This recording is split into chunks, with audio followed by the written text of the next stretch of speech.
আমরা যারা সাধারণ মানুষ আছি, মোবাইল ব্যবহার করতেছি ভাই, তাদের কোনো মোবাইলই বন্ধ হচ্ছে না। ঠিক আছে, অনলাইনে কিছু লোক আছে আইসা বলতেছে হ্যান ত্যান ফাফুর দিতেছে, রেজিস্ট্রেশন থাকতে হবে, এগুলো আসলে কোনো কিছুই না।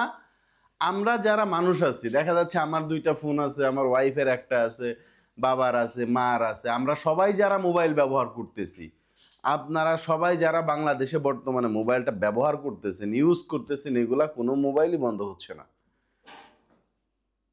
অনলাইনে যারা ভিডিও করতেছে তারা জাস্ট এগুলা দিয়ে একটা ভিউ কামানোর চেষ্টা করতেছে, তারা একটা আতঙ্ক ছড়াইতেছে মানুষের ভেতরে, জাস্ট এইটুকুই, এর বাহিরে কোনো কিচ্ছু না।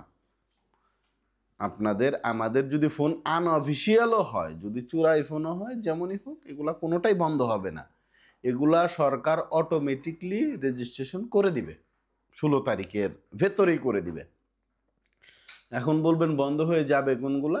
বন্ধ হয়ে যাবে ওই ফোনগুলা যে ফোনগুলো অ্যাক্টিভ নাই, ফোনের ভিতরে সিম নাই, অ্যাক্টিভ হচ্ছে না 16 তারিখের আগে, জাস্ট সেগুলা বন্ধ হয়ে যাবে। এবং 16 তারিখের পরে যেগুলা বাংলাদেশে ঢুকবে, জাস্ট ওইগুলা বন্ধ হবে, ওইগুলাকে রেজিস্ট্রেশন করতে হবে। কিন্তু আমি, আপনি, আপনারা যারা সবাই আছেন, যারা ফোন ব্যবহার করতেছি, এগুলা কোনো ফোনই বন্ধ হচ্ছে না।